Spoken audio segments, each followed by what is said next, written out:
In this video class, we will take a look at the third way to cope when bad things happen to us. This category is called emotion-focused coping, and I want to start this section by telling the story of this man. His name is Viktor Frankl. He's a powerful example for our capacity to choose our response to what happens to us. Viktor Frankl was a psychotherapist who specialized in treating depression, especially for those prone to suicide. But he was also Jewish and lived in Nazi Germany, so in September of 1942, as a young doctor, he and his new bride, his mother, father and brother, were arrested in Vienna. They were all taken to concentration camps. He was reduced to nothing but his naked existence. As he entered the camp, they took the last of his belongings, including his clothes, his wedding ring, and the manuscript of a book that he was writing. Then, every inch of his body was shaved, and he was escorted into a shower room. The only consolation that he had was that real water dripped from the shower, instead of gas. In these camps, his whole family and everybody he loved died. He was the only one who survived. And when he came out of the concentration camp, after more than 3 years of the most inhuman treatment that you can imagine, he shared one of the most important insights he had. He said that when we are no longer able to change a situation, we are challenged to change ourselves. In the concentration camps, Viktor Frankl began to understand that in every situation, no matter how helpless we are and how terrible the situation is, we humans are able to change our attitudes towards what's happening to us. This is something that nobody can take away from us, and that's why Frankl called it the last of human freedoms. And with this insight, I want to go back to a topic that we already looked at earlier in this course. We are revisiting optimism and pessimism. Back when we talked about optimism, we looked at it in terms of us expecting positive things to happen. We looked at self-fulfilling prophecies. And we saw the advantages that optimists enjoy and how it is better for us to be optimistic in many situations. And now we turn again to the optimism-pessimism dichotomy, but from a different perspective. Because optimists also react differently when negative events happen to them. Fortunately, we hardly ever face circumstances like Viktor Frankl did. But we do have an inherent negativity bias that makes us focus more on the bad things that happen to us and blow the negative events out of proportion. Very often, we nowadays make our own misery. We focus too much on the negative and what's not working. The lesson to be learned is that we can choose our response. No matter what happens to us, we are always capable to control our attitude towards it. For the rest of this video class, we will first learn about the different attitudes that we can bring to negative events, that is, optimism, pessimism, and then secondly, we will learn how we can better control it and how we can rewire our brain. Let's start off by turning at the first point, the optimists and the pessimists. The defining characteristics of a pessimist is that they tend to believe that bad events will last a long time, will undermine everything they do, and are their own fault. These characteristics are called the 3 Ps that make the difference between an optimist and a pessimist view. Let's assume something bad happens to us. Pessimists interpret negative events firstly as permanent. That's the first P. Pessimists think that it's probably going to be permanent, meaning that it will happen again and again in the future. The second P is that a negative event is seen to be pervasive, meaning that it is not just this one event, but just one more piece of evidence of a pervasive trend. For example, you locked your car keys in the car and think That's typically me. I'm just a chaotic, mindless person. The third P is personal. That means that pessimists look at negative events as something that has to do with them. A salesperson, for example, gets rejected and assumes that they are not good at sales. This is a pessimistic way to look at it. Optimists would think that it's a product that's hard to sell, or maybe that the economy is bad, or something like this, something outside their personal influence. The same thing goes the other way around. With a positive event, they do the opposite. Comparing to the pessimists, the optimists are confronted with the same hard knocks of this world, but they think about misfortune in the opposite way. They tend to believe that defeat is just a temporary setback, that its causes are confined to this one case. The optimists believe that defeat is not their own fault. They look at circumstances, bad luck, or think that other people brought it about. Such people are not affected by defeat. Confronted by a bad situation, they perceive it as a challenge and they try harder. These two habits of thinking about causes have consequences. Literally hundreds of studies show that pessimists give up more easily and get depressed more often. These experiments also show that optimists do much better in school and in college, at work and on the playing field. They regularly even exceed the predictions of the aptitude tests. When optimists run for office, they are more apt to be elected than pessimists are. And their health is unusually good. They age well, they are much freer than most of us from the usual physical ills of middle age, and the Nun study suggests that optimists even live longer. For people who are more pessimists, all this is bad news.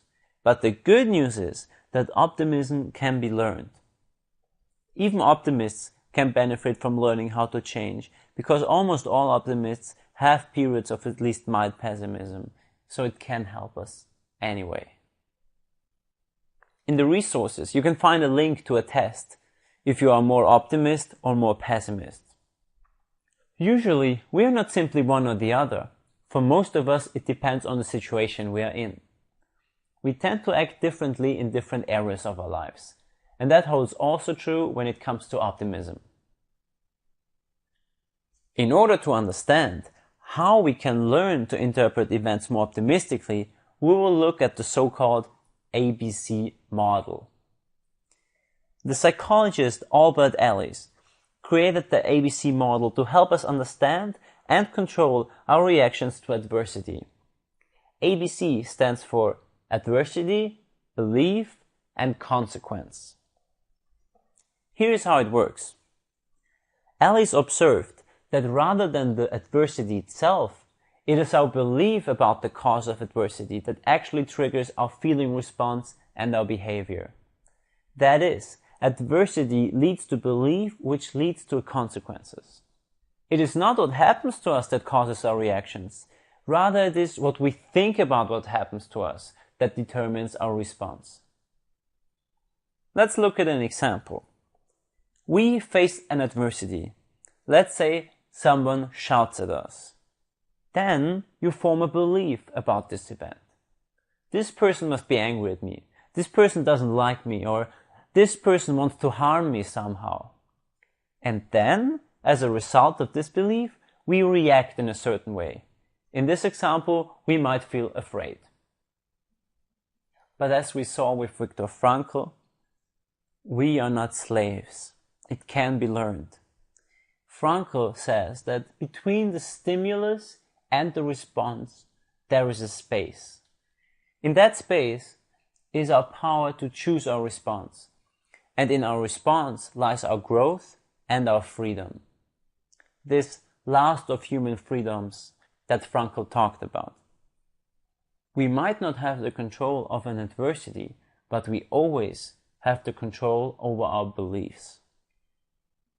In order to understand the ABC better and how we can change it, let's take a closer look at two ABC chains and how we can react differently to the same situation.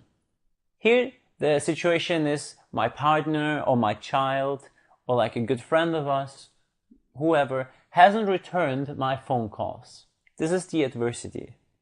As a result, I form a certain belief about it. In this case, I think something terrible must have happened. And the consequence is that I'm worried all day, that I'm feeling anxious, something might have happened because they're not returning my phone calls. Here another ABC chain with the same adversity. The adversity stays the same, my partner or child hasn't returned my phone calls. But then I think she must be very busy today. And as a result of this thought, this belief, I don't feel bad about it and I go about my day. You see the difference? It's the same adversity. It's just our belief that is very different and our belief that triggers the different consequences, the different responses. One more example. You've been on a diet, a strict diet for more than 3 weeks. And now you cannot resist eating a delicious piece of cake. The way you think about it is, I was able to stick to my diet for more than 3 weeks now. Maybe I did deserve this piece of cake. But now it's time for me to focus again on my diet. The consequence is that you don't feel bad about it and continue your diet as strictly as before. Another way to look at it is you have been, again, on a strict diet for more than 3 weeks, and now you cannot resist eating a delicious piece of cake. But your thoughts here are, I'm so weak. My whole diet is blown now. I'm terrible. I don't have any willpower at all. And the consequence is, I feel terrible. You decide to eat another piece of cake, and because it doesn't matter anymore, because you're weak, your diet is blown anyway. To wrap it up one more time. When we encounter adversity, we react by thinking about it. Our thoughts very quickly become beliefs, and these beliefs may become so habitual that we don't even realize we have them. And those beliefs then have consequences. They are the direct causes of what we feel and what we do about it. For this, you can find a writing exercise in the resources.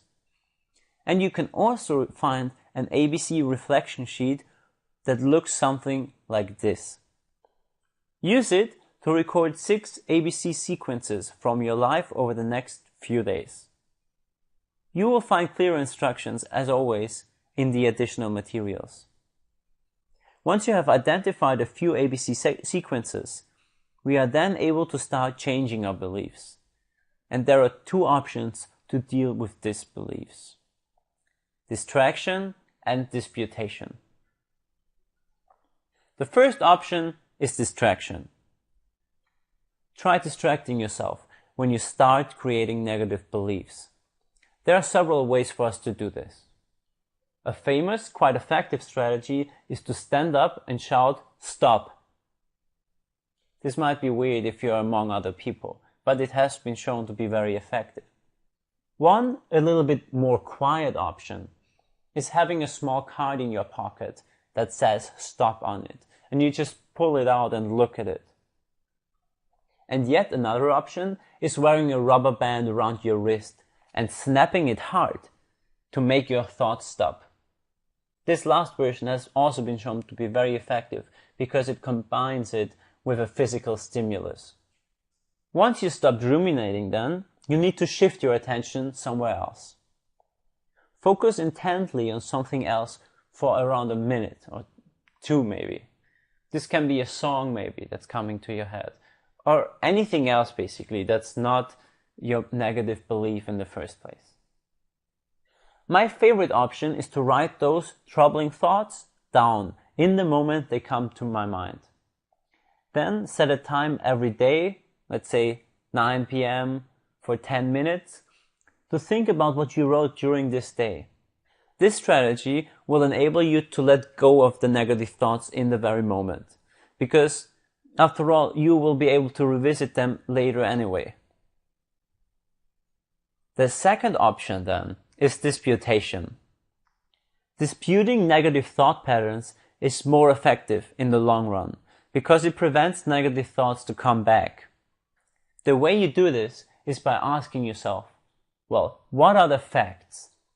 What is the evidence for my belief? And if there is true evidence for it, then you can ask yourself, what alternative ways are there to look at it?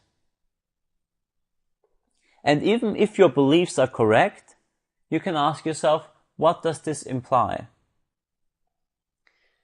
And then the last stage is that even if this belief is true now, does this thinking about it now serve me well? If no, use the distraction method. And if yes, how can you go about changing it? What neuroscientists tell us that the more frequently optimistic thoughts are rehearsed, the more natural they become. With practice, reframing, and consciously generating optimistic thoughts, optimism can become an automatic response. Let me now round up this whole lecture on dealing with negative events, with negative situations and feelings. Finding true happiness is not about feeling good all the time. It's quite the contrary. Being sad, angry, and fearful might be appropriate sometimes. Remember that we can face adversity in 3 different ways. Firstly, we can accept the situation and the way we are feeling about it. Then we can change our behavior. And thirdly, we can change our beliefs.